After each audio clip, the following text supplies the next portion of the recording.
Summer's over, we're on to the fall leg of the ChampCar iRacing series. It's round 9 of 12 on the home stretch for 2024's championship season. As voted by the drivers earlier in the year, this is one of our international adventures. We head to Fuji Speedway, Oyama, Japan. The largest town and railway station is Gotemba, and we're in the shadow of Mount Fuji. Over 10,000 feet tall, I think. It's high up there. But down here on the racetrack, there is some elevation change to deal with, around the 2.8 miles of raceway. And the car that our drivers are going to be contending with, the Ford Mustang FR500S, some American V8 muscle is going to echo through the Valley of Japan. It only makes sense, given that this was once an ill-fated NASCAR track, that we would put the Mustangs on the circuit and see what heavy cars, bad brakes, skinny tires, and too much power for the platform can do for you. As per the season, it's a 1-hour race this evening, and that is not so far from getting underway, qualifying just a little bit now. And to bring you all of the action live here from HJBC, I'm David Haynes with Devin Peters, Michael Derby in the production tonight. Well, at the moment, at the top of qualifying, Cameron Martineau, he's taken a couple of wins this season, and with 3 races left to go, he could be solidifying that tonight. Yeah, he's been really putting a mark on this championship this year, almost running away with it. He's got a little bit more work to do, but if he keeps it up, he'll be hard to take off the top step. Jared Collins is putting in a good pace, though. He's not too far off. And Ian Giebler and Tim Wire, Cameron Senhouse are all regulars. They'll be hoping to have a shot at Martineau at the front there. A couple new names deeper in the field, too. I think Curtis Lee might be making his debut. And a couple racers with a little bit less experience under their belt as we go through the field. Here is Curtis Lee. So one of the defining features of this racetrack, the very long front straight, almost a mile long out of the final corner and then towards a big braking zone, practically a hairpin at turn 1. The rest of the track flows a little bit more. You've got these long corners, then into a couple of stopping zones, and then it gets a little fiddly right at the end of the lap, and your traction out of the final corner, absolutely critical for the reasons we point out, because once you get to the throttle, you're going to be on the throttle for a long time down towards turn 1. Yeah, it'll be interesting to see how the draft plays out today. I have a feeling that it'll be a big factor. Also going to be interesting to see how the drivers are fuel saving, because there's only a couple spots to do it around here, and that turn number 1 is a big one. Pit stops, of course, always a factor in our ChampCar Sprint Series races. At least one stop required. We'll see what it looks like today. So again, looking at Curtis Lee, and he locks up the rears a little bit, but the slide gets him to the apex. Got to be careful getting to the power there. He's in behind Steve Hermé at the moment. So yeah, Devin loves a good Canadian story, but that's not a good one for Steve from Canada. Brian Tidd and John Nicholford representing Club Canada out here as well. They are outnumbered by the Ohioans or the Buckeyes or whatever you call them at the moment, though, for tonight's race. Yeah, it's not an uncommon thing on the racetrack, but good to have some more Canadians making the trip overseas and checking it out. It's the very first international round, I think, for the ChampCar iRacing series. I mean, if you don't count the to Fuji and Silverstone, right? I guess I was going to say, if you don't count the 2002, what was it? The Fuji 200. Anyways, okay. Oh, that was like in the 60s. I got my dates all kinds of wrong.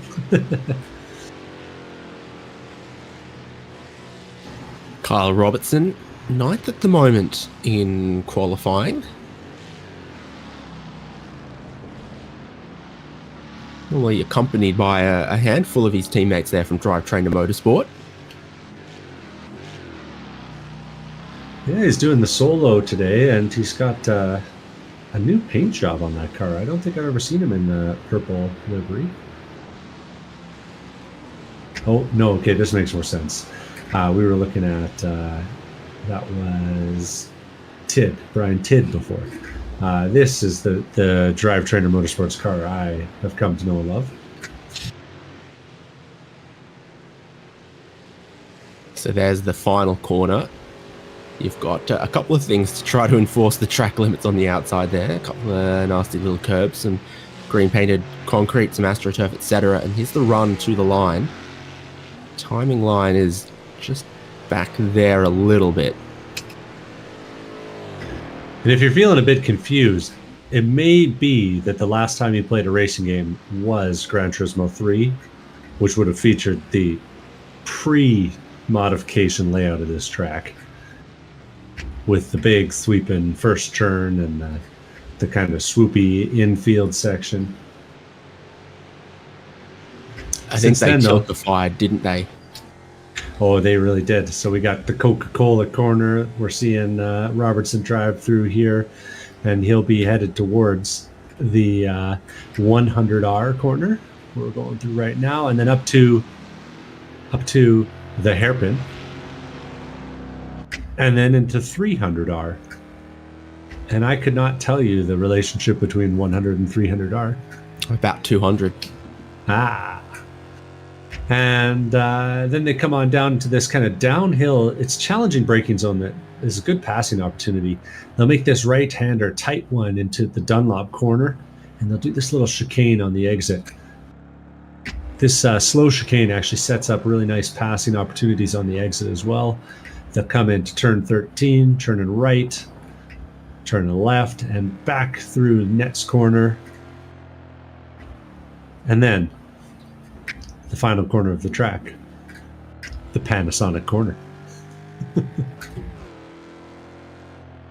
Again, one that sort of tightens late. So Robertson's trying to get some traction. Oh, everyone's off in the final corner, apparently. Okay, bit of action there. Bit entry on the right-hand side for the drivers out of the final corner. That is their first time out here. And we did hear, actually, in the warm-up that the cold temperatures and this tricky Mustang were catching some people out, especially right there.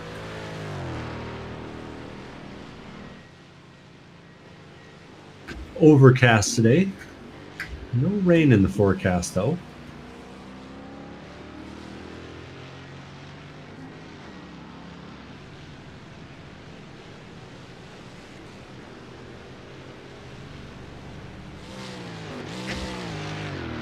And now we're watching the pretty Salins livery going around. That's Tim Wire repping the Salins car tonight.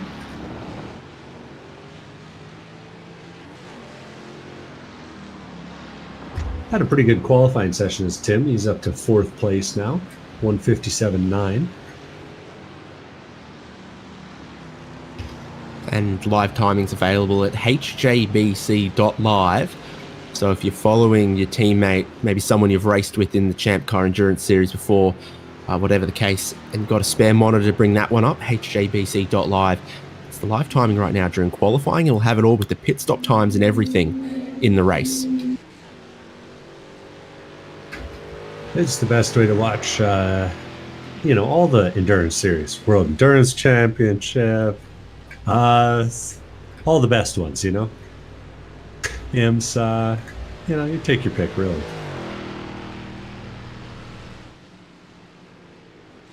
Such a massive braking zone in towards turn 1 there as Cameron Martineau gets a late improvement in his qualifying time. Keeps him on pole position, and he's done with the checkered flag out. You can see back there where Japanese Barney has the checkered flag, and Japanese Barney's very well trained. He's so delicate and artful with the checkered flag, not like raucous, brutish American Barney. I heard he actually trained on Mount Fuji to prepare for the job today. Yeah, on the shaded side of the slope under the tutelage of a master flag waver, and it's a tradition passed down from generation to generation on these islands. So he's a real master of his craft, and we've got his services for the 1 hour race to come. So time's just going to tick down on the qualifying, and everyone who's on a lap is going to get to complete it, but you've seen drivers like Cameron Martineau, etc. They are done. Here with Jared Collins So you're going to find 0.6 of a second to steal that pole away from Cameron Martineau late on. I'm not sure he can. I'm not sure anyone's going to take second from him.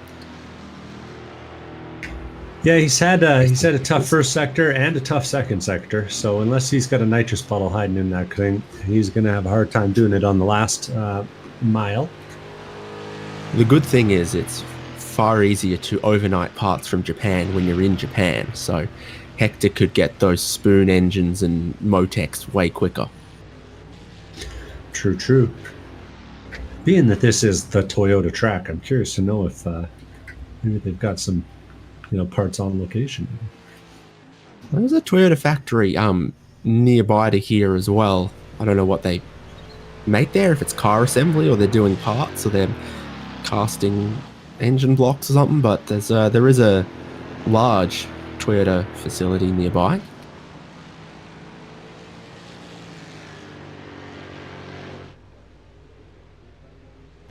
Again, checkered flag waving to see everyone out. The pole time at the moment is a 1:56.7. So lap time's taking around about 2 minutes here for most. It looks like in the background that maybe Kyle Robertson will practice his pit entry. Not a bad idea because you've got to slow up from a lot of speed down to a pit lane speed limit of 37 miles an hour, I think it is. Not super quick, but you're approaching at over 100 miles an hour. So it is a big stop in the pit entry. Always worth practicing so you can maximize that. Logan Sennhauser will run out of time to demonstrate and will lock in the grid for ChampCar iRacing Series Round 9 from Fuji Speedway. 16 drivers with qualifying times will form up behind the iRacing pace car.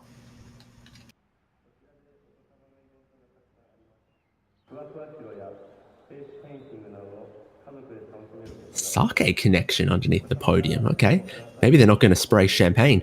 Cameron Martineau and Jared Collins are the front row of the grid. Behind them, teammates and friends Ian Giebler and Tim Wire, Bill Woods and Kyle Robertson there, Orlando Harrell and Cameron Sennhauser, Curtis Lee and Andy Kosick are the top 10.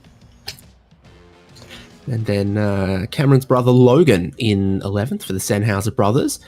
Justin Woods, Nick Love, Brian Tidd, John Nicholford, and Steve Hermé is the last driver with a qualifying time. I think Aaron Reed's not going to be racing tonight.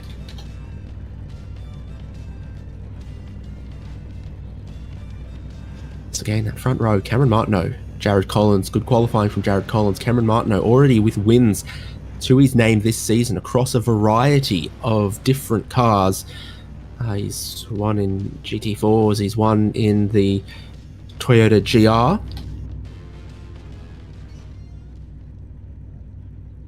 There's only a couple more races to come for him.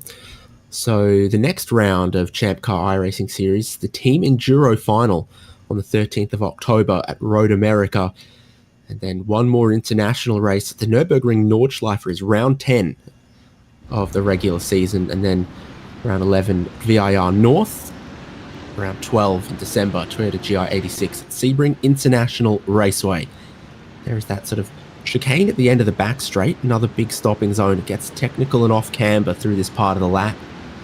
And when we get to the front straight, they'll open it up and we'll be racing for 60 minutes of Fuji Speedway. I'm looking forward to this one. I always think the Mustangs give us some great racing. The drivers really get to hang it out, fighting with a car that doesn't want to turn left and right and do all those things like braking and trail braking. Should be a good time.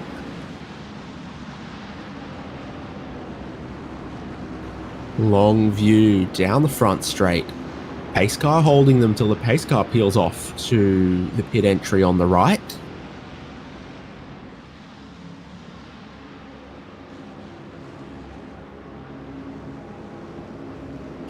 Ready to run, and Cameron Martineau has the inside line for turn 1 at the end of the straight.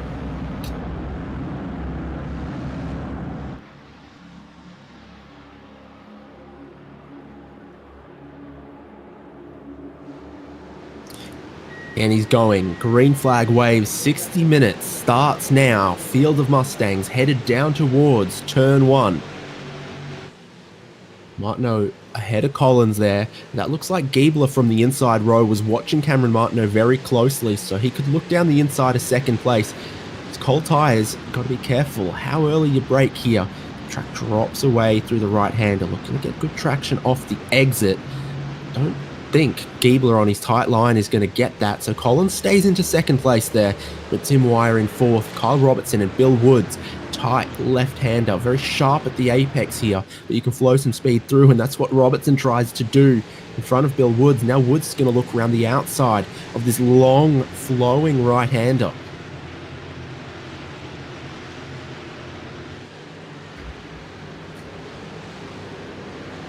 Robertson will cover him off.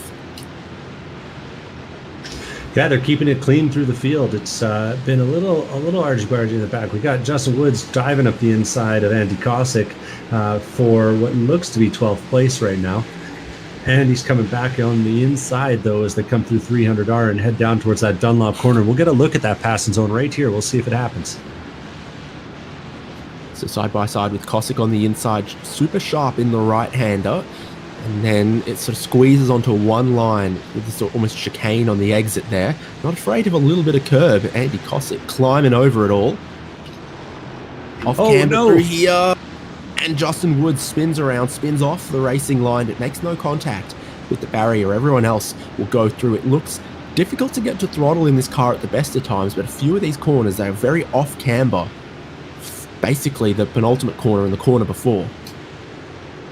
Yeah, really a track that makes use of the elevation well and makes it hard on the drivers, despite the fact that they got that 1 mile straightaway down the front to sort of give the driver a chance to relax. Good news though, not a single scratch on that anime girl on the side of his car. The fact that you don't know who that is should get you banned from the country. But yeah, what's the peak speeds there? Past 120, 130 miles an hour. Certainly some speed in towards turn number 1. And Hatsune Miku is undamaged, but unfortunately running in 16th place now. I thought when you said it, I'd have a clue, but I have got nothing, buddy. The drivers, though, they got something. They're holding it together. Collins and Giebler are chasing down Martineau, doing their best to stay with him at the front of the pack. Maybe learning a few lessons at this phase of the race. So the top 5 looking pretty good at the moment. Kyle Robertson having made that move on Bill Woods up into 5th, now leaving Woods a tiny bit behind. Orlando Harrell is next in behind him, having closed up a little bit. Big stop zone here again. A few big braking zones around here. Yeah, thankfully iRacing doesn't make you deal with the brake fade that you might experience in a car like this, at least not yet. Do you have clutch wear though? That's definitely clutch overheating. It's a H-pattern gearbox in this car. Road car ratios mean first gear basically never gets used. 6th gear is not a whole lot of use. You might be 2nd or 3rd out of a corner like that, and then going up through the gears as you go down the long straight here. Full power, 4.6 litres of V8 taking you down the straight. Kyle Robertson looks like he could be lining up on Tim Wire there. Cameron Martineau sets the fastest lap of the race. A couple car lengths between 4th and 5th place at the moment. Looking to the inside. 5th place Kyle Robertson, and braking back on the racing line. And Bill Woods steams in pretty hot, runs a little bit wide. Bit exciting at turn 1 this lap. Top 3 getting away now from all of that. There's your leader Martineau going through the left-hander, followed by Collins and Giebler. Deeper in the field, Cameron Sennhauser's holding off the likes of Curtis Lee on the inside line into the Coca-Cola corner. You're seeing now from Curtis Lee's perspective as Sennhauser seals him off. This is the Sennhauser Cameron, not the Martineau one.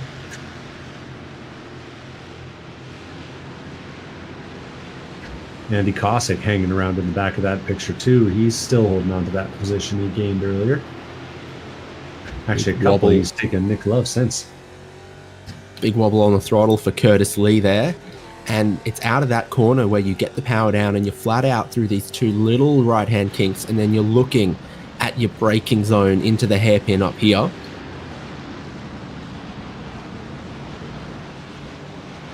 Nicely done.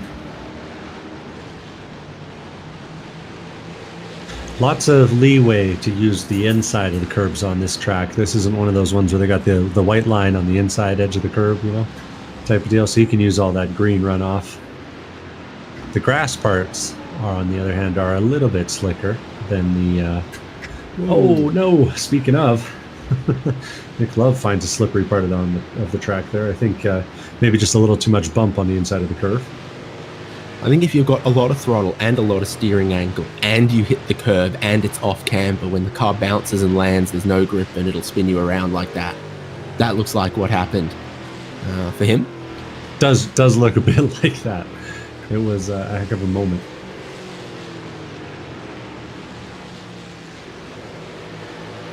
Looks like they'll be lining something else up again, though. Andy Cossack this time getting a bit of a run on Curtis Lee. He breaks early, though. Stays out of it. It's a deceptive corner. You're so far out, and there's not a ton of great, great references at the point where this car needs to start braking. Yeah, somewhere in a slightly different time zone, maybe. Cossack's trying so hard to get up the inside there, not quite having the luck, but he'll have the advantage with the tighter exit to get back to the right here through 300R. Doesn't quite manage to get alongside. This track really has a lot of the character of Suzuka when you're racing, both in how it's flowing, but also how in a lot of the passing happens right at the start of the braking zone. If you got the run, you get alongside, you get right in there. Otherwise, you're going to have a hard time.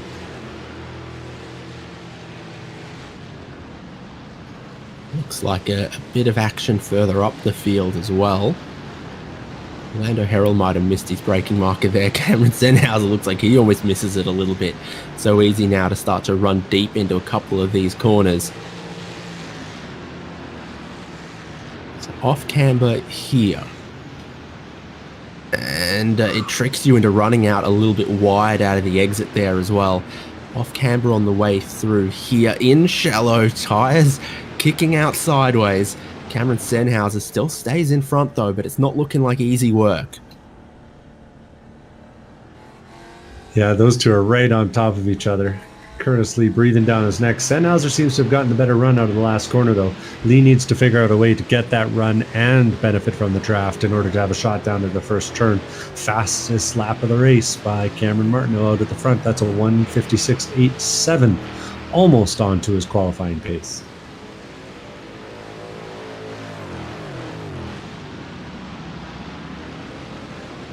A handful of good battles forming in the early section of this race. That's in a little deep on the brakes for Curtis Lee.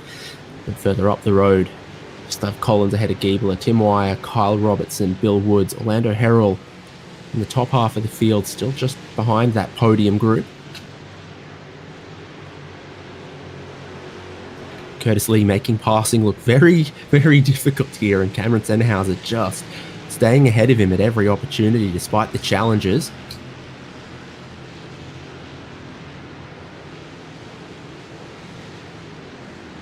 Interesting to note the different lines there. Lee kind of getting wide on the exit of 300R and then having to sweep all the way back to the right before trying to set it up for the left-hander there at the hairpin. Sorry, that's 100R in the hairpin. Either way, yeah, having a hard time getting around that corner and getting back to the throttle as fast as Sennhauser ahead. Different driving styles. It seems like Lee likes to make a lot of his lap time in the braking zone, whereas Sennhauser's more of an apex to exit kind of guy.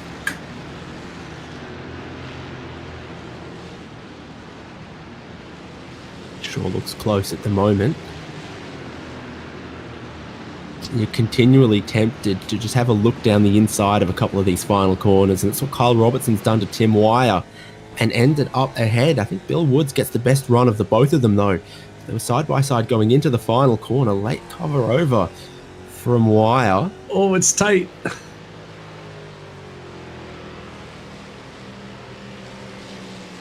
little bit of side drafting there from Bill Woods. He gets the whole draft from Tim Wire and a little bit more. He's got the inside line going down into turn number 1. We'll see if he's able to pull it off. Oh, he breaks a little early. Oh, and arriving on the scene was Orlando Harrell, just out of shot. He came up on the rear bumper of Bill like, I don't know, a fast thing. It was scary for a moment there. So Robertson moves ahead into the 4th place, and you thought maybe he could come back under threat again from Wire or from Bill Woods into turn number 1, but it didn't happen. Robertson goes ahead. Woods saw them battling in front of him, and then he couldn't gain any advantage from them slowing each other up in the final corner, despite his best efforts there on the front straight. Just gets Orlando Harrell a little bit closer as well. Interesting to see Andy Cossack hit the pit lane this early. I wonder if he forgot to put fuel in it for the race. Pretty early pit stop from him. We'll see. He was in the middle of that battle pack, so maybe he figures he can make a little better lap time if he's not having to fight for it all the time. Yeah, I mean, either way. Curtis Lee and Cameron Senhauser doing sort of 158s, 159s. If he thinks he can do 158s consistently, he might be quicker, because this is what they're doing in that group that he was a part of, that he's gone and left, is Senhauser losing the spot eventually, finally, to Curtis Lee. We should get a shot of that braking down into Dunlap again if we can, because Senhauser was trying to be the last of the late breakers, but he didn't have an inside line and locked up the rears, nearly hits Curtis Lee ahead of him, keeping it very exciting at this phase of the race. You see him again wiggling on the way into the final turn there, the Panasonic corner. We'll see if we can get it here. Sure enough, this is through the hairpin, and then they come down through 300R. Hairpin and then 300R, and as they make the run into the Dunlop corner, we'll see them locking up. In the meantime, in real time, they're side by side on the front straightaway, so we'll cut back there right after. Look at him, locks it up, dodges, and barely survives. And in the meantime, Senhauser's up the inside and taking the spot away into turn number 1. Nicely done. Got a clean exit, and Curtis Lee's going to get the clean exit here. We'll see if he's able to take it back.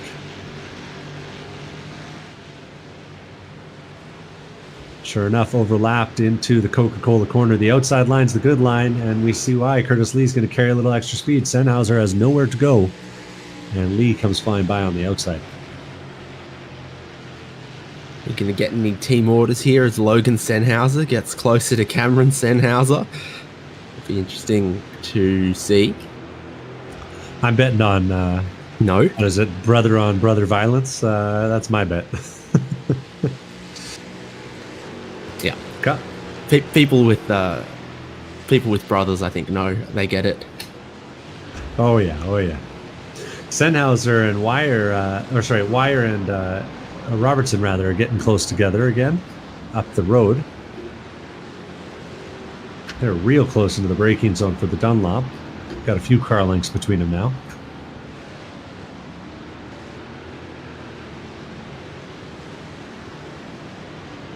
And they've spread it out again just because it's one of those observation things. You look at it and it changes. I know my advanced particle physics, I'll have you know. So we're in 4th gear. Follow the wheel tracks of the car in front. Ford Mustang punches a reasonable size hole in the air, and Blocky too. And then 5th and still revving it up.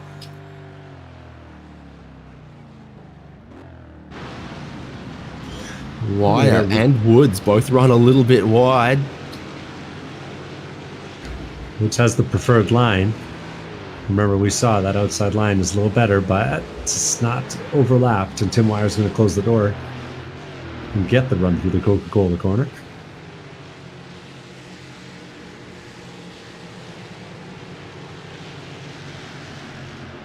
Still got to complete another lap here to see what kind of clean air pace Andy Cossack has got, how it compares to everyone else in the battles that they're having.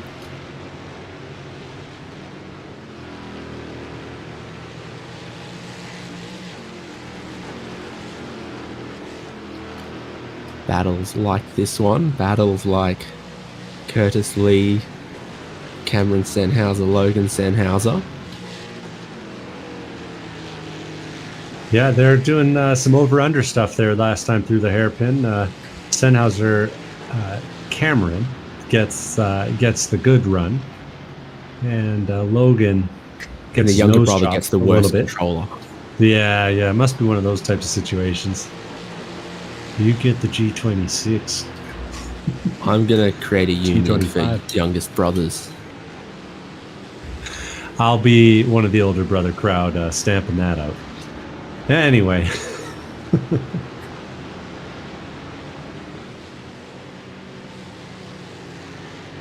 You see Logan there really taking the wide line late apex, try to get smoothly to the power on the front straight, but it is a much longer path out that way, and if you're the car in front, it leaves you very vulnerable to someone trying to dive bomb you. So it's a line that he can take. Oh, is that around and damaged? Ooh, it's a purple Ryan yellow Tidd. car. Yeah, of Tidd. It is. And he has that kind of issue we've been seeing all race long, where you get that last corner a little bit wrong. We'll see it here. He comes up the hill, heading towards the Panasonic corner. He's already a little loose, actually. Tires spinning up, and sure enough, turns in a little bit early, hits the curb, tracks out wide, and slides it to the wall. Mustang's pretty durable, though, and they got a fast repair to help, so he's straight into the pit lane and getting a new nose on the thing. Kyle Robertson back under pressure from Tim Wire. This is in the top 5, battle for 4th place right now between these two.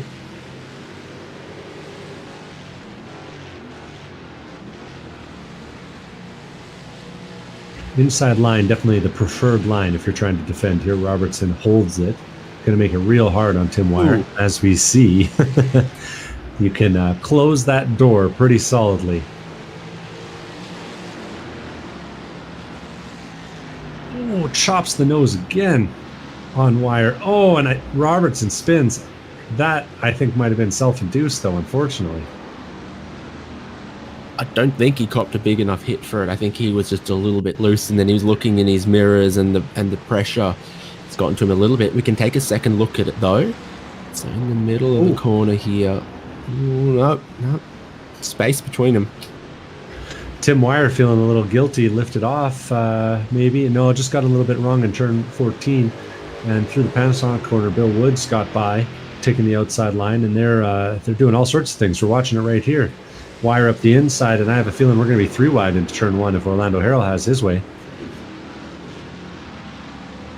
I was thinking any other driver maybe, but not Orlando Harrell, and he just bumps Tim Wire a little bit, breaks early. Wire down the inside into turn 1, back ahead of Bill Woods. I'm surprised to not see him go for it. He's been pretty aggressive on the brakes in some of the earlier racing, so we'll see if he decides to use that brake pedal a little more aggressively here in a little bit. Still 40 minutes to go in what has been a pretty action-packed race so far.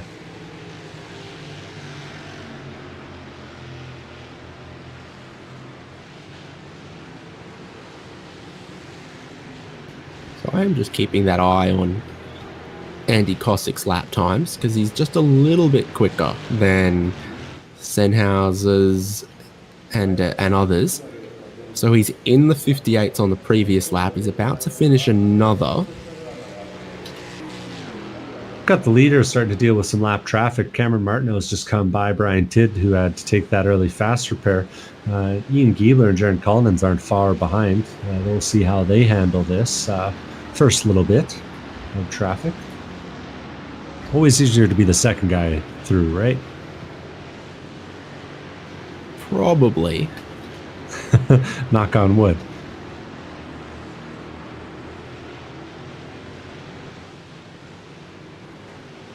Gets a lot of help there, I'm thinking. Tidd's got his eyes on the mirror. He'll let Collins by. Really praying the commentator's curse doesn't strike here. Sure enough, he'll take the outside line into turn number 1 and make that work. Tid respecting the blue flags. Oh, I'm no. cutting across Ian Giebler in the third place. Always an exciting adventure, you know, when you're dealing with the lap traffic.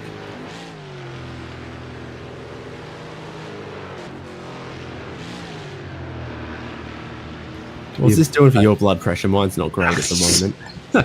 Ian Giebler's wisely decided that discretion is the better part of valor, and has not decided to pass at the Coca-Cola corner. He's going to decide to do it in the hairpin here. Makes the move work towards it. And continues on. He and Collins, they haven't been having the nose to tail battling we've been seeing a little further back, but it's been lap time battles. It's been tenths of a second here and there between the two of them, and that'll have cost Giebler a few.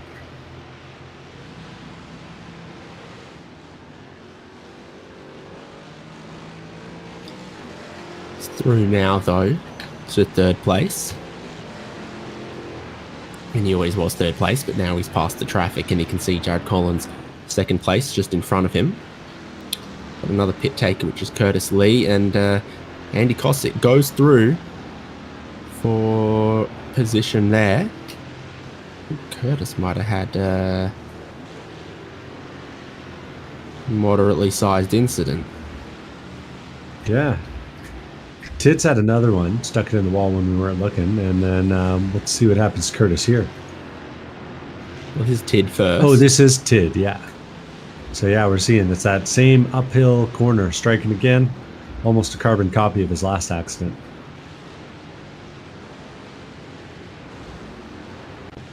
Might be the nut between the seat and the wheel. How many spare front bumpers do we have?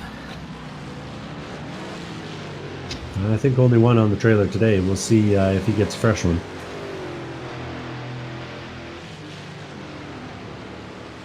So Nick Love has, remember he kind of went to the tail of the field. Now he's starting to catch up some. He's caught up to the two Sennhausers. He's got a really good run on Logan. Looks to the inside in turn one. He's going to brake relatively deep as well. And just sort of parks it there. Classic Like maneuver. all the way off the exit, how you might expect, but I think he's got the spot. Yeah, good stuff there.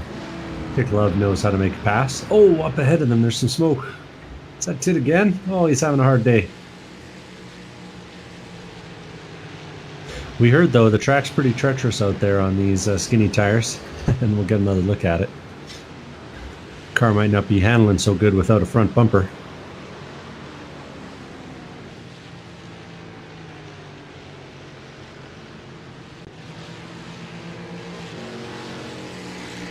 And so through unaffected goes Cameron Sennhauser, Nick Love, and Logan Sennhauser to be able to continue their battle into the Dunlop corner here. Just a little bit of elevation change on the way in there, mostly flat through the exit, and it's the camber of the remaining corners that you've got to worry about. This is one of those tracks that's got enough runoff. There's more pavement in the runoff than there is on the track, so lots of room to work if you're making mistakes.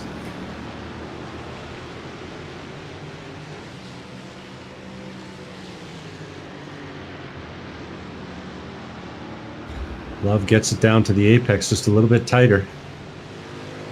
Seeing the details pay off here. Yeah. Gets him just sort of the one car length behind at the moment. Coming up through the gears, up the speed.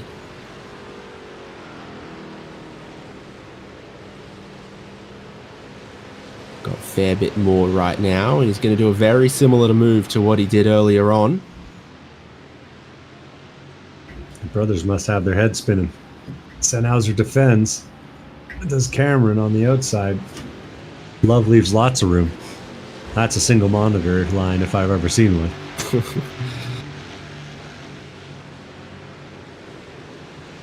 Not a lot of performance advantages to be had by upgrading your sim racing equipment, but that is one of them. You can get a lot closer to the cars around you when you get a third monitor or some VR. Seems to have worked out though in the end, because around the outside he was stronger than Cameron Sennhauser was, very cautious on the inside. And now Love moves ahead of the brotherly Love. Action a little deeper in the field. John Nicholford just put a move on Justin Woods into turn number 1. And ahead of them, Steve Hermetz took a spot away from Justin as well. That's battle for 11th place.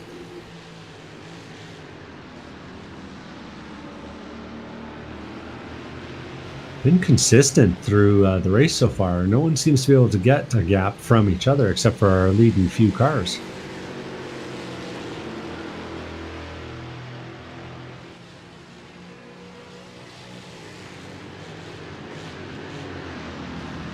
Ooh. That was an exciting little move there. A gap that did not exist on the outside line, but Woods correctly recognizes that. Protects the paint job once again.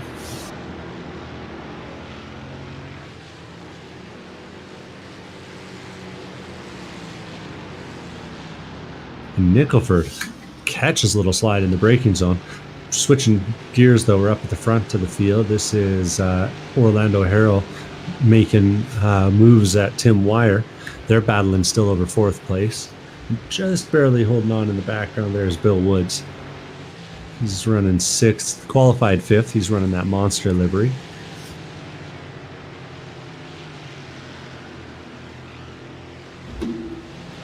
And Orlando not running his usual bird spy livery. This is a much more traditional livery. White, ChampCar, tire rack, all the good stuff on it.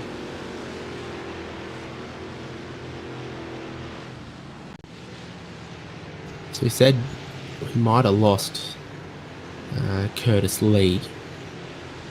Let's take a look. Here he is. It's a big slide. No, that's where he lost the time, and then he pitted after that. So I was looking at how much time he lost pitting, going maybe he towed, maybe he had a bigger problem. But that sweet 360, probably where quite a bit of the time went.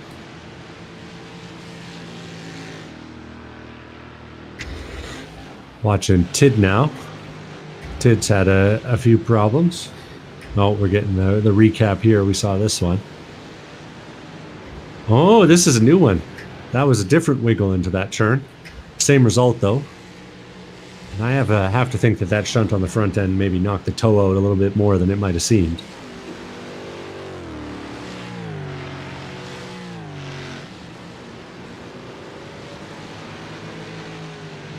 Back to live now. We're following Sennhauser and Co. That whole battle that's been there. We got a car hit the pit lane. That's Kyle Robertson. Pitting from 7th place.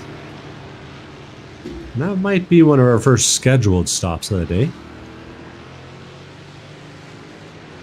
Pitting right around the halfway mark. This Mustang is, it doesn't use up the tires, but it heats them up. Oh, and right behind this, we got Logan Sennhauser facing the wrong way. He's made his mistake and has no fears about warming those tires up.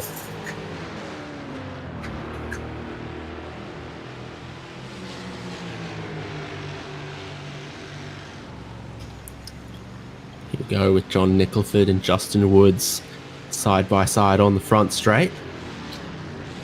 Smoke's just clearing as they head into the exit of turn 1.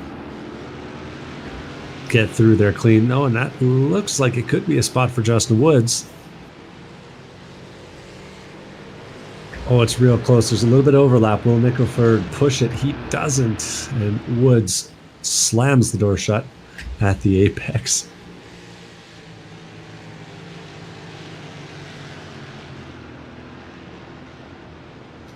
Elsewhere, Nick Love, Cameron Sennhauser. Weird little line there from Nick Love, but he'll be ahead for the moment. Yeah, Sennhauser turns in late and wide there, but then it looks so good once he gets to the throttle smoothly on the exit of a couple of these corners here. Sennhauser actually dive bombed going into the corner. We might need to get that on a replay too, but he had the overlap and maybe even the spot if he was able to turn in, but with as much overspeed as he had, he couldn't quite get to the apex. And it's another lap and another lap of Love leading and Sennhauser not. I have a feeling that Love might be pitting though. And I guess so. We're about at the halfway point of the race. We haven't had any of the main competitors really pit. Kyle Robertson pit, and then Andy Cossack, Curtis Lee, Brian Tidd, but not anyone from right up front. And Nick Love's going to go for it.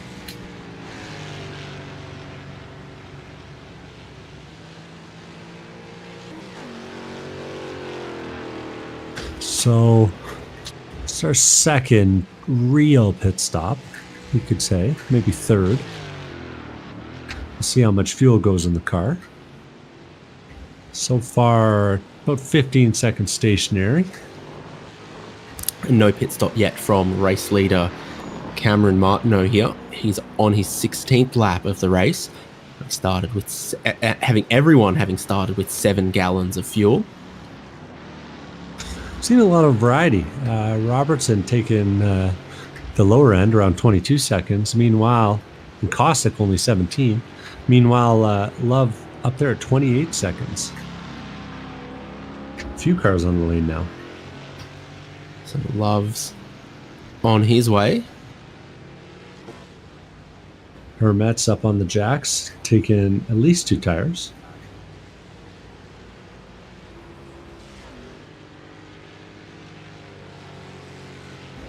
Joining in with Cossack. Nope, who are we looking at now? We got John Nicholford. Nicholford. Yeah. Remember, Justin Woods got ahead. Now Nicholford's got him back, switching back to the inside for the Dunlop corner. Goes Justin Woods. That's a classic move. Oh, and Nicholford too deep. Oh no! On the grass and T-bones him. There's contact between the both of them in the hairpin chicane. And Nicholford, he was out way wide on the grass, spun, looped it right into the perfect pit maneuver on poor Justin Woods there. Tim Wire and Bill Woods at pitting, and these guys will probably pit at the end of this lap as well after that. Gotta think so. Kyle Robertson coming through on the lap traffic, Andy Cossack as well. And it's gonna be a little awkward. I hope that car's turning for you, John. I hope it's turning. Oh, didn't want to. Cossack gets by. We're going to see it again. Cossack, he goes to turn in, and well, that car doesn't want to turn, and it goes right off the track. And for a moment, I thought we were going to see another T-bone, but gets away with it. Tim Wire, first of our top 5, is pulling out of the pits just ahead of Bill Woods there. It's Tim Wire now going through turn 1. Wire after the stop listed as running 7th on the track, but I think that'll sort itself out relatively quickly. There's a little bit of drift action going on there. There's been some variety across the pit stops. Not everyone's taking tyres. A few drivers seeing the opportunity maybe to take 2. My gut says definitely left sides there. You can definitely see left sides from Nicholford back there. Now it's looking like it could be all 4. Oh no, Hermetz has just had an issue and let Curtis Lee by. 2 of them are a lap down, battling for position though. We'll see it here. Hermetz, he turns in. Gotta wonder if we got a stop there from Hermetz, fresh stop. If you go one side tires and not the other, it can be a little bit sketchy on the tire model here in this vehicle. I wonder if maybe he's just experiencing that cold left side versus the warm right side. So 4 tyres might not be the way to go though, because that was a 40-second stop from Justin Woods compared to 18 seconds for Tim Wire, 17 for Andy Cossack, etc. Yeah, going to be hard to make that up, you got to think. 20 seconds from Cameron Martineau. He's back out. Leader of all the cars to have stopped.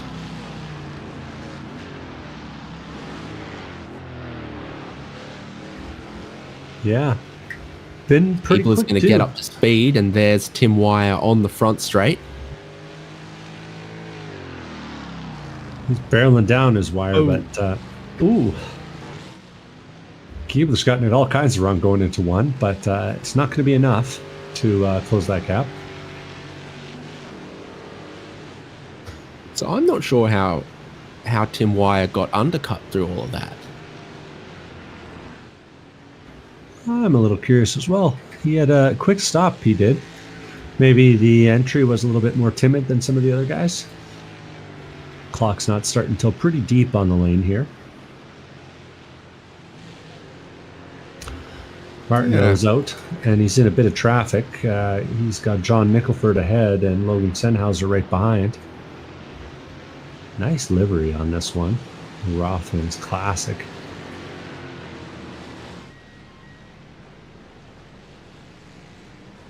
Smoking's minutes bad to go. for you. Smoking's bad for you, Devin. Yeah. We got, who's that? That's Jared Collins hitting the lane. He's currently the leader on track. That'll go away once Martineau comes by. Martineau heading into that Panasonic turn right now. Harrell's on the lane too.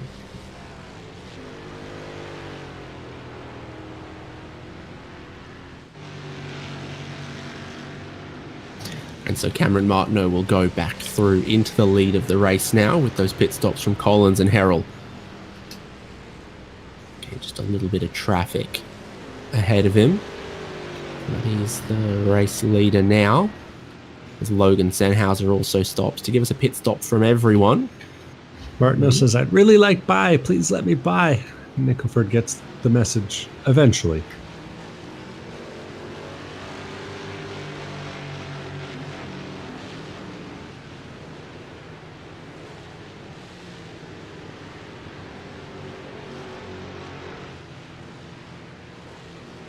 So the running order for the top fives now: Cameron Martineau, Jared Collins, Ian Giebler, Tim Wire, and Orlando Harrell. Roughly how it was before the pit stops. Quickest stop was Tim Wire from that group. So it gets him just a little clear of Orlando Harrell for the moment. Gets him a little bit closer to Ian Giebler, but as we saw, not close enough.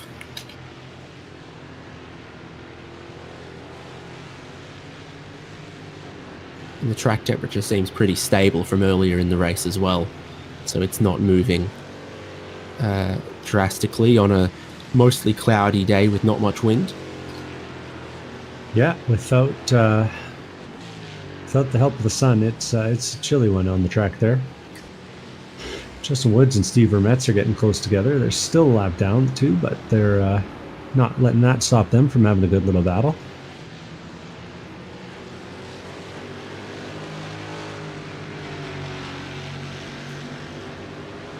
Got to remind myself that after that last corner, there's about a 20-second interlude before the next phase of the battle.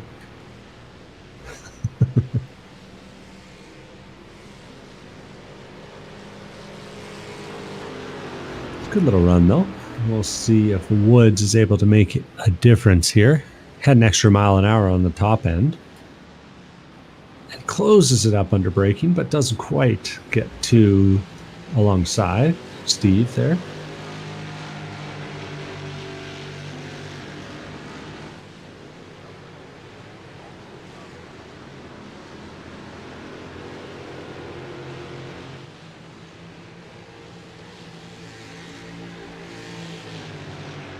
I think you can get suckered into carrying too much speed through this long right-hander and then ending up wide and offline braking into this next left-hander. So neither of them get to quite the same racing line that Cameron Martineau, race leader, does in the background. So the optimal line, you get suckered into carrying too much speed through the first part and compromising the second bit.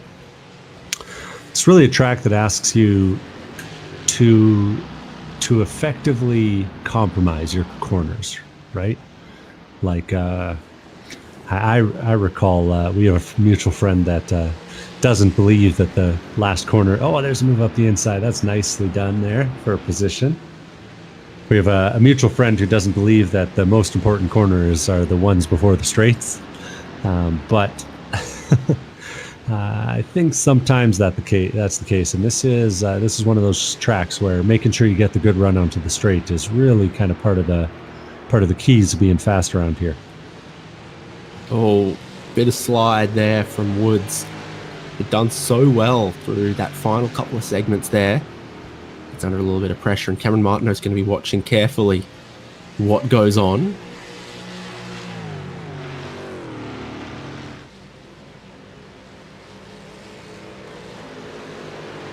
Ooh, a fast one there from Martineau. Fastest of the race, that's 56.791.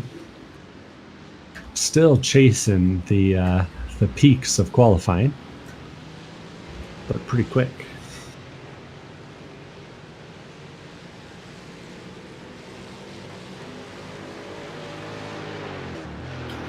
Pole 156.7. Yeah, 700s off so far, but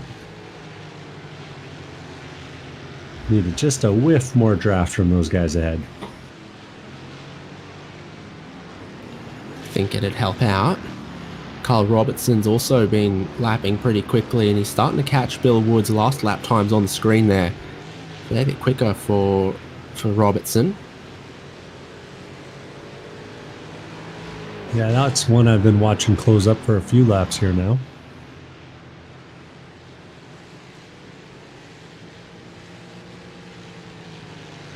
There's a town in Australia called Robertson, and it's home of the Robertson Potato Festival. Ah. Do they boil and mash them and put them in a stew? I don't know, but it's a spudtacular weekend.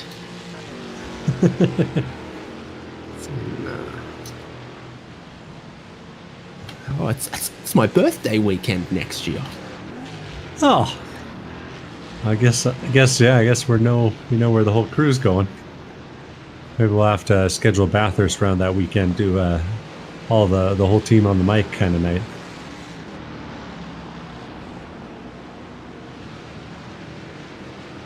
Oh, they have a competition for distillers, so let's go. All forms of potato celebrated, even distilled. I like the sounds of that. Joining in to turn number one, we got Brian Tidd back on track. I think spooking Justin Woods just a little bit there. Woods ran it a good bit wide. Two of them are right behind our leader, Martineau.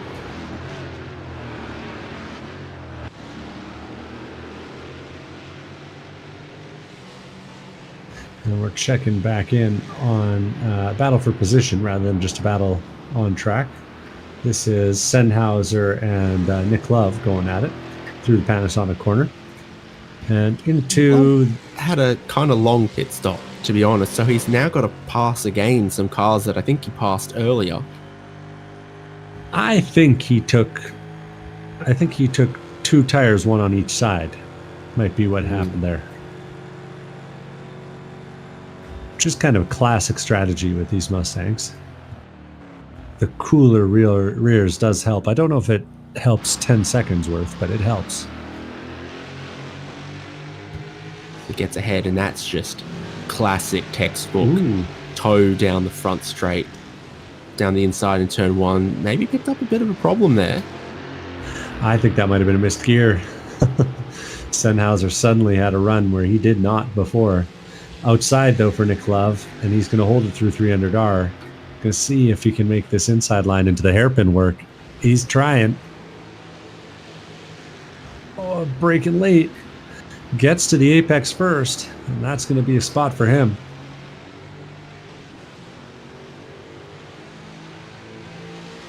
Nicely done. Something the designers of this track understand is that having 30 feet wide of pavement means you can make moves like this. Logan Sennhauser up the inside. He's going to pressure Love back. Not quite making the pass, but keeping him on his toes, keeping him honest.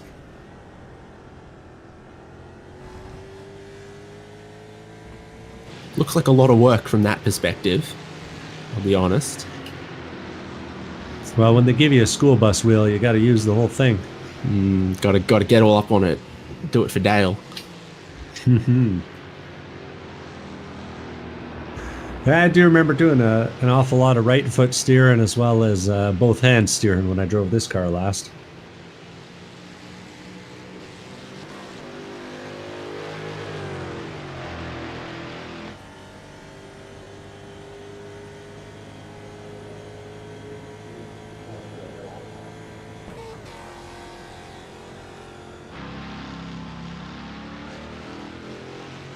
So is there a chance to strike back? That's quite a bit later on the brakes for Nick Love. And they do get close on the way in. And then he has that wiggle, that moment on the outside.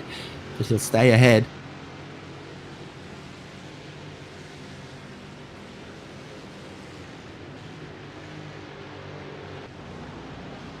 Woods and Robertson are getting close together. Meanwhile, Robertson's closed that gap.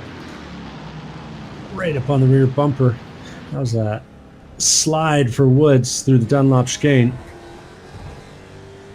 Robertson will keep him under pressure as they head back up the hill.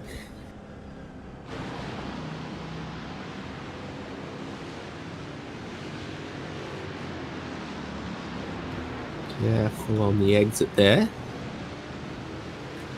A bit of smoke in the background. Don't worry, that's just our resident Canadian.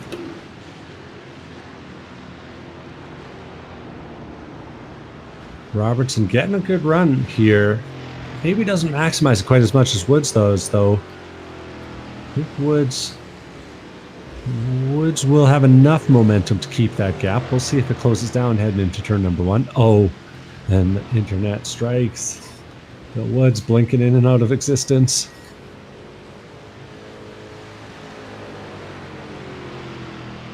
I think he's back. He's all good.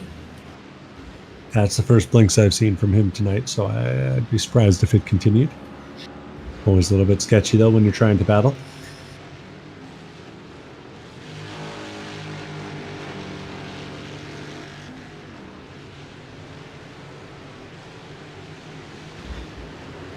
Woods has managed to reestablish that gap a bit.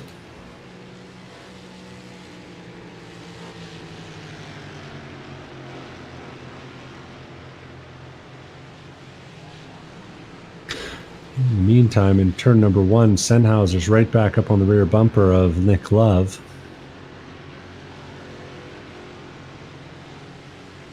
Yeah, So we'll see them coming down the hill.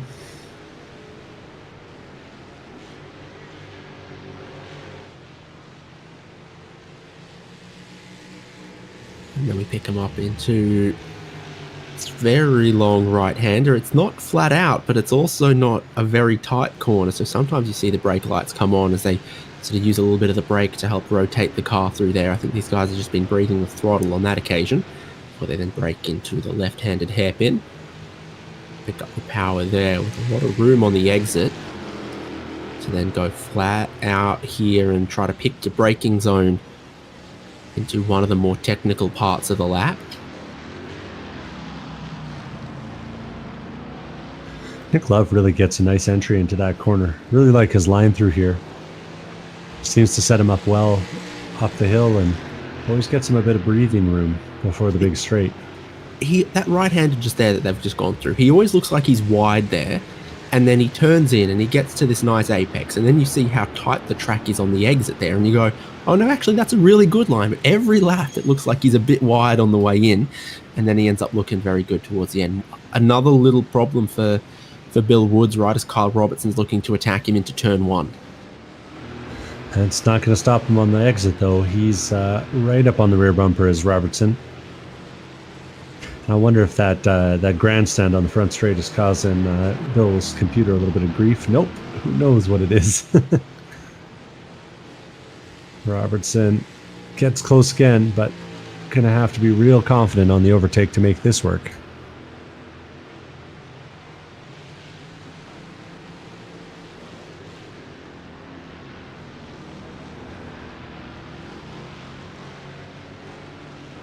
These two are keeping the pressure on each other.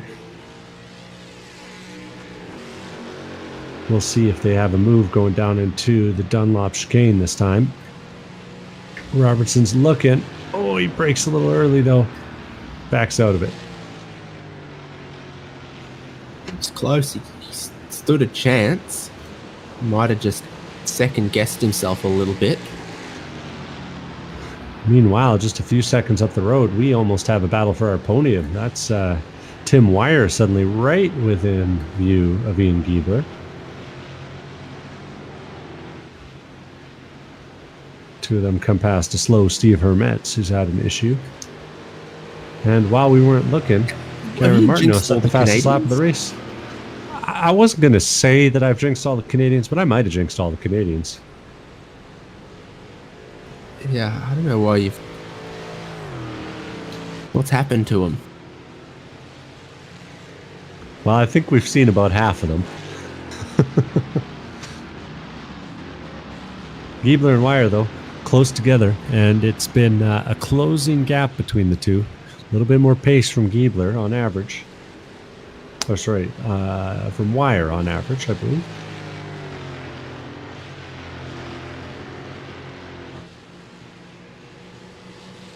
We haven't checked in on Martineau and Collins for a while, but Martineau out the front, he's got a 13-second gap back to Collins. He looks to be locking up this race and extending his lead in the championship. Behind that, he'll be a long way off in the distance when Giebler and Wire are racing.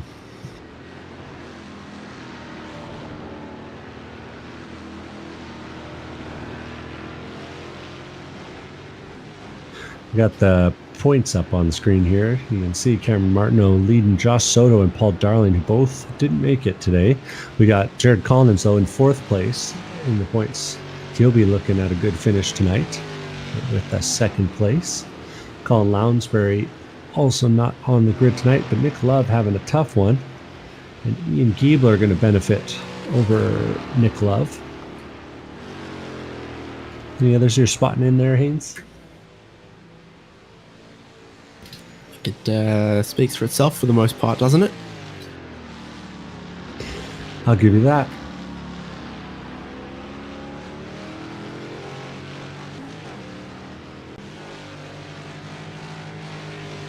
Kyle Robertson's right back up on the rear bumper of Roberts Woods as they head on to Bill Woods as they head on to the front straight this time. Robert Woods was a wide receiver for the LA Rams a long time ago, like 4 or 5 years ago.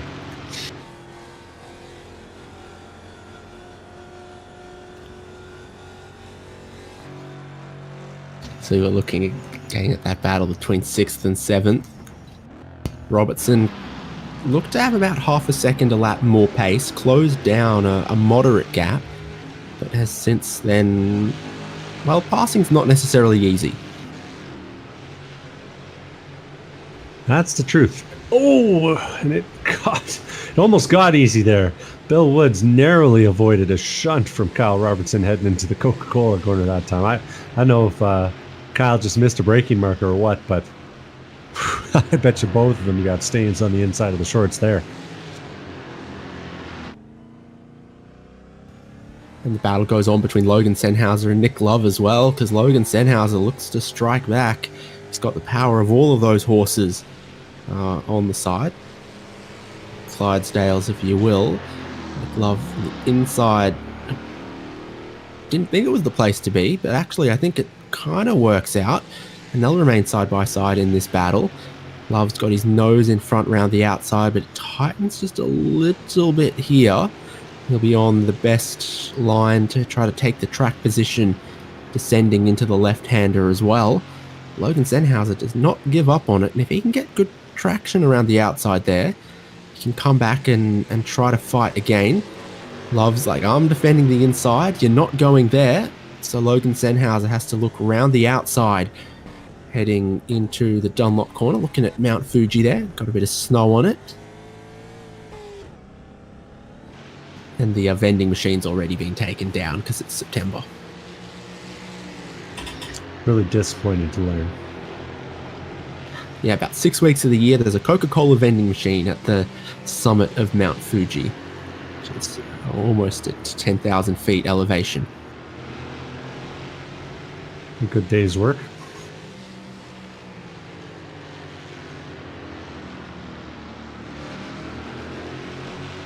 Robertson's right on the bumper. Woods going through turn 1 this time. They've been close together for a few laps now.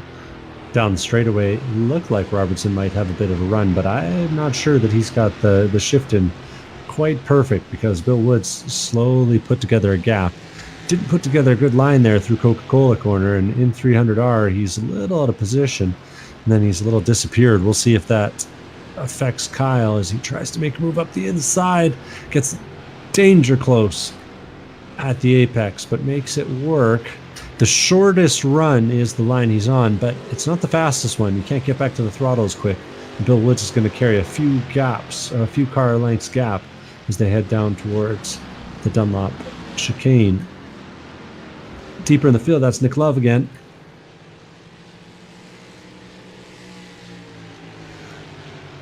Yeah, Love side by side with Logan Sennhauser while the camera was away from them. The two of them can't keep away from each other by the looks of things. Oh, and Logan sends it at Love, but Love is confident, closes the door, and there's no line available. Robertson, meanwhile, right back on the rear bumper of Woods. We're bouncing back and forth between these battle scenes.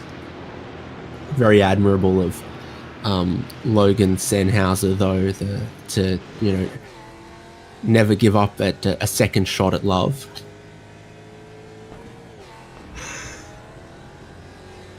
And the racing continues. Sennhauser still pushing for Love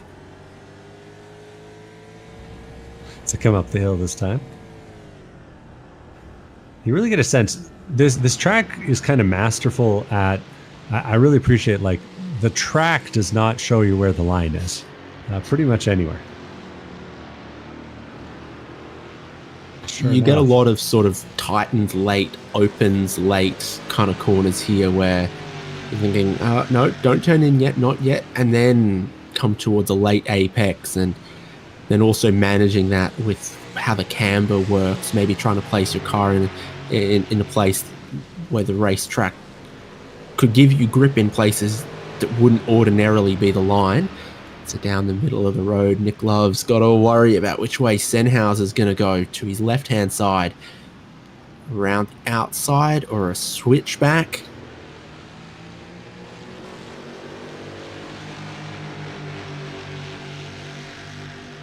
He's going to go up the inside through the Coca-Cola corner. Tough spot to go too wide. Oh. Nick Love handles it well, though. Because some people would say that you can't hurry Love, you just have to wait. They might say that. Kyle Robertson is all over Bill Woods. The two of them were so close through the hairpin this time by. I thought they were going to wreck while we were watching the other shot. Oh, and Woods has a little slide on the entry, and that's going to be enough. That's going to let Kyle Robertson get alongside. He's going to have the preferred line, the wide line on the entry. That should give him a good run on the exit if Woods isn't able to park it. And he tries to. Let's see. Does Robertson have what it takes down the straightaway to get alongside? Good racing, multiple places in the field with just 2 laps to go in ChampCar iRacing Series, round 9 from Fuji Speedway. Cameron Martineau's looking to romp home with the win in this one. It's Cossack having dramas in the background of the final corner. Bill Woods under pressure from Kyle Robertson towards turn 1. Good run from Robertson in the green drivetrainer motorsports machine. As he gets to the inside there, it looks like a good line again.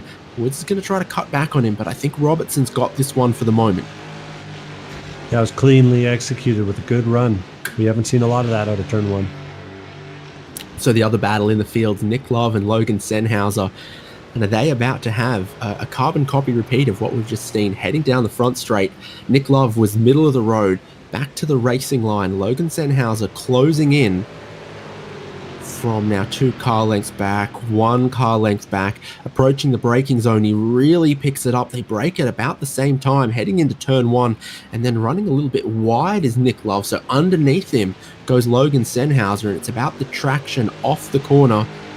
I think whoever's got their nose in front into the next corner takes it. Nick Love's got that preferred line up the inside. He makes it work. Love had half of his nose in front as well, so Sennhauser knew that he had to give space. He did, and let Nick Love stay ahead. Love's a wily guy. I wonder if he drove it a little bit deep into turn one and let the line go to Sennhauser, because getting the inside line at the Coca-Cola corner matters more, I think. Love don't come easy. It's a game of give and take. You're a monster. Meanwhile... But then he runs wide here, and they'll get side by side through a place that I don't think is great side by side, and that's good news for Sennhauser, as he then ends up in front for the next right-hander. Cameron Martineau's on the final lap of the race, just in the middle sector of the lap, and he's using all of that road there as well. And it means there's one more lap for the rest of these other battles as well. Kyle Robertson defending Bill Woods. Done a very good job there. Robertson also gets to the power well from the inside line, so he stays ahead in that battle. Logan Sennhauser and Nick Love have one more lap to sort themselves out as well. Yeah, the two of them are keeping busy up ahead. Robertson one and Woods last are time keeping in tight towards turn one.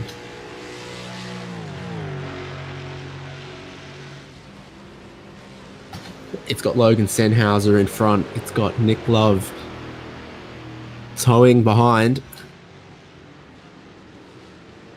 Love how much you see the nose drop when they stand on the brakes in this thing.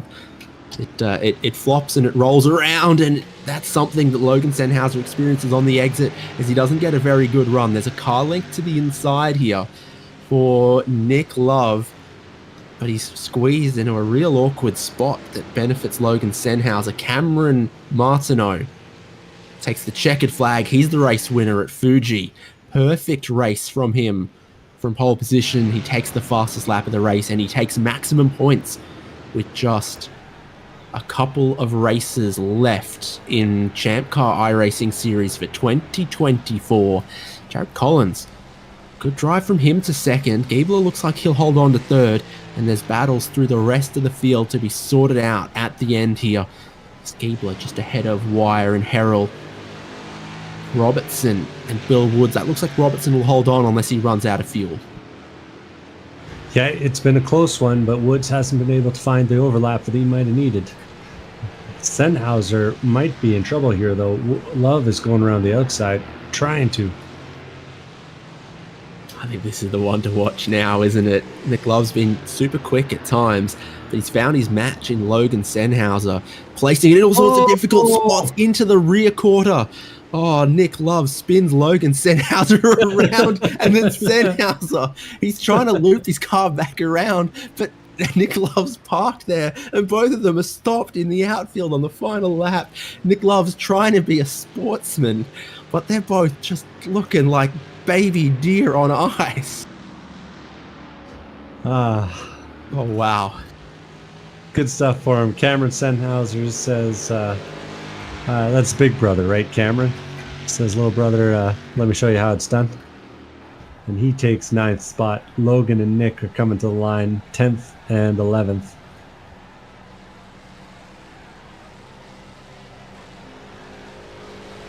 Oh, man.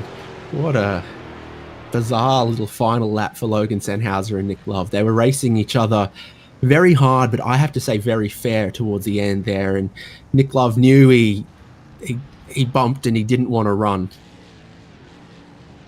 He's a man to honor, that guy. So the final results are in. That's Cameron Martineau taking the win. Jared Collins second, Ian Giebler third, Tim Wire fourth, Orlando Harrell fifth, Kyle Robertson sixth, Bill Woods, Andy Cossack are 7th and 8th. 9th place goes Cameron Sennhauser, 10th to Logan Sennhauser. 11th place, Nick Love is the last car on the lead lap. And then we got Justin Woods, Stephen Hermetz, Curtis Lee, John Nicholford, Brian Tidd, and Aaron Reed rounding out the field. Remember, if you did at least 50% of the laps in today's race, you are potentially entered into the Best Be Here prize, the $250 draw that occurs 3 times a season. All these drivers that completed 50% just have to show up for rounds 10, 11, and 12 to have their shot at winning some money towards a little bit more racing this year. Looks like Cameron Martineau did 31 laps. So the halfway would be a minimum of 16 laps. That would be the 50%. And got a couple of drivers will chat with us. I think in the absence of second place, we can go for a different trio, which would mean grabbing fourth place, Tim Wire. Congrats. Oh, I think you pulled the wrong person in. I finished fourth, but I'll talk to you guys. Yeah, no, that's what we're doing. Oh, okay. Hi, guys. I missed the first part of that. So yourself and Ian Giebler, Orlando Herald, a couple of others, some good battling in the front half there, and then you're just not quite able to get Ian at the end. Yeah, Ian and I, that's actually why I hopped in the booth to talk to him for a minute. We had a fun battle there, man. That was a lot of fun. I undercut him by a lap going to the pit stop, and we both took right side tires, which we talked about before the race. And I really tried to do all I could on that outlap, like to the point that it got a little sketchy at a couple points, but I gained, I think, 2 or 3 seconds on him there. And then we just, we had to be running some of our fastest laps at the end of the race, which was a lot of fun. It was a great time. I had a little contact with Kyle earlier. I don't know if that caused him to spin or not. I hope it didn't. We were running pretty hard there in the beginning, and we just got together in those S's, and we made a little contact, and I kind of back off of him. And as he was getting out of the corner, he started spinning. So hopefully it wasn't me. Obviously, I wasn't trying to do that, but no, we were having a lot of fun, and Kyle and I always have really, really good races together. So obviously, hopefully Kyle knows that wasn't intentional if I did cause anything for him there. Benefit of the doubt might go to how many drivers we saw spin in that same corner in the complete absence of racing anyone. So I can believe maybe it, you can look at it that way. And Fuji Speedway, I keep hearing from people who sound like they should know that a lot of the Japanese tracks, they've got sort of a different pavement to them. It's a different grip to a lot of other race tracks. I could believe it. I mean, this track was slick, but the Mustang, it always drives real loose no matter where we go with it. I mean, Sebring's that way, Daytona's even that way. So putting it on a tight track with this, where you've got some real long gears at times, a lot of times you're in third when you think second would be faster, but for some reason, because of the torque, third's faster, and it just really makes the car lug around the corner. So you're pulling a lot of corner speed. And yeah, I mean, I think Cameron was even saying when we were in the lobby there that he had a couple times where he almost lost it too. So, I mean, I'm sure we all had moments at times. It was definitely wild, but fun. This is our first time on this track in the series, and I had a lot of fun on it anyways. I'd like to do it again.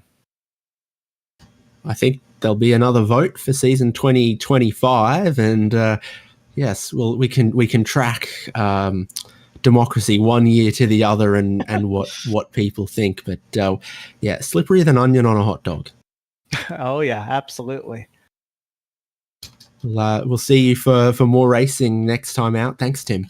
Yeah, sounds good. Thanks, David. And in the third place, battling him, was Ian Giebler. Looked like you and Wire were pushing each other all the way to the wire during that one there, hey? Yeah, that was pretty fun. Pretty reminiscent of the practice race last week. So I was able to flip the script though tonight. Got a good draft with second place Jared for a while, but then one turn you get loose and your draft's gone and you're on your own. So I was able to keep it on track, though. That's what I was worried about most tonight. These cars are a handful. We were just talking about that with Tim. How's your heel towing in the braking zone? I use an H pattern. I know Tim's using paddles. I'm able to just blip and it goes into gears pretty nicely. And I left foot brake, so that works for me. I wouldn't drive a real car like that, but it works in these cars in sim racing. Absolutely, makes sense. And it's been a pretty long season, but a pretty decent one for you. You're currently sitting in fourth place after 9 rounds. How you feeling? Nice, that's good. I think I usually come on strong in the second half of the season, get in my groove, hit my stride. So I think I've had a top 5 finish the last 2 seasons, so I'm happy with where I'm at. I know Jared finished ahead of me tonight. I think he's a spot ahead of me, if that sounds correct. And then Cameron's been having great races, and we've had some non-regulars hopping in. And so you never know who shows up, where you may end up, but I've been happy overall, and I love seeing the attendance, so no complaints. Well, hey, it's always good to attend if you manage to win some champ bucks, whether through the prize, the big prize, or the Best Be Here Club. Got any plans for racing this year? Not on the docket currently, but I'm always open to opportunities if they arise. So soon, I took some performance driving classes at Mid Ohio over the summer. And just trying to get out of the sim and into the real world and get comfortable to come join you guys eventually. Well, as you know, it's the best place to do it. It was good to have you out tonight. Anyone you need to shout out? Always my wife for getting the kids in bed and taking care of that while I play with my imaginary race car. And yeah, that's about it. Sounds like a good time. Thanks. All right, thank you.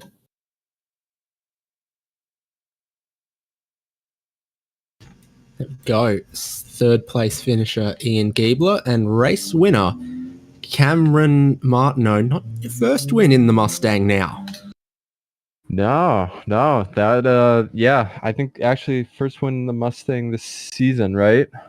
And I don't know what the car count's up to at this point, but yeah, that was a fun race. The car's this car's such a ton of fun to drive. We were just talking about it, where you really have to drive it with your feet, and it keeps you on your toes, especially with all the camber and off camber that's here at Fuji. It's pretty impressive that the WEC guys over the weekend, how fast and how much commitment they have, and yeah, compared to like what we did tonight in the almighty Mustang. Great opportunity to bag some points at a critical point in the championship as well. Yeah, definitely. I was actually a bit surprised to see that Joshua and Paul aren't here tonight. I'm sure if they were, we would have all been, fighting, and I'll add in DJ there, even though he's not in the points fight. But yeah, it probably would have been a great race and a great show for the broadcast. But I'll take the points for sure. It'll definitely get rid of one of those lower results. And then the next race for the championship coming up, Mazda MX-5 on the Nordschleifer. Feels like it could be quite a bit different to this. Oh, 100%.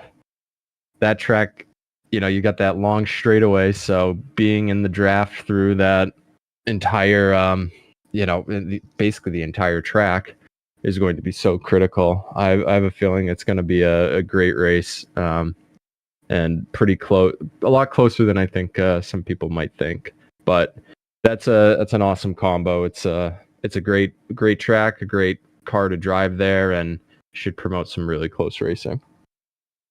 And I think we lost track of how many different strategies we saw out there. Some people went no tires, some people went this side, that side.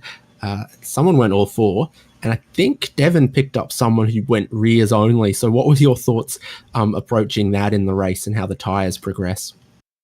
Yeah, honestly, I think rears might have been the play. I went for left side tires because, all the long sweeping right-handers, and, that last section has a lot more right-handers than left-handers there.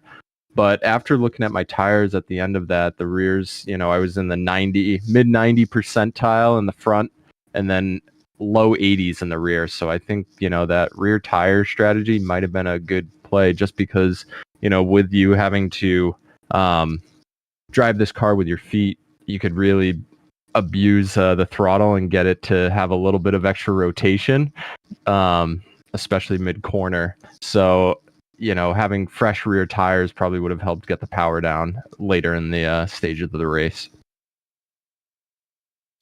Well, 4 more events left in the year for ChampCar iRacing Series 2024. Best of luck and congratulations once again, Cameron. Hey, thank you guys, and yeah, we'll see you at the next one. So 3 drivers chatting with us after the race from Fuji Speedway, Devon. Oh yeah, and it was classic. I love Fuji. I love Mustangs, and I had a great time tonight. I'm looking forward as well to the endurance round we got coming up. Of course, we got October 13th, the Porsche and the BMW at Road America, and we'll be driving the Bend layout, even though we're driving GT4s. You know that it's ChampCar. So get your teams together. Of course, there'll be the 250 champ bucks on the line for winning that one. And then, as you said, 3 more races to go. October 30th, November 20th, and December 11th. Should be a good finish to a strong 2024 season. Yep. Next event coming up, the Team Enduro Final, where we have a longer race. Drivers share the car together, and we award some champ bucks at the end of that one. So make sure, if you want to get your team together, you go to forum.champcar.org, see all of the details, all the information there, and we'll also be posting on the CCIS Discord server to keep everyone up to date about when the registration's open for that one, which should be really, really good. That's all of our racing from Fuji Speedway as Cameron Martineau takes the win from Jared Collins and Ian Giebler. I've been David Haynes with Devon Peters, Michael Derby on the production. We'll see you for the next ChampCar iRacing Series event. We'll also see you on HJ channels for Spec 5.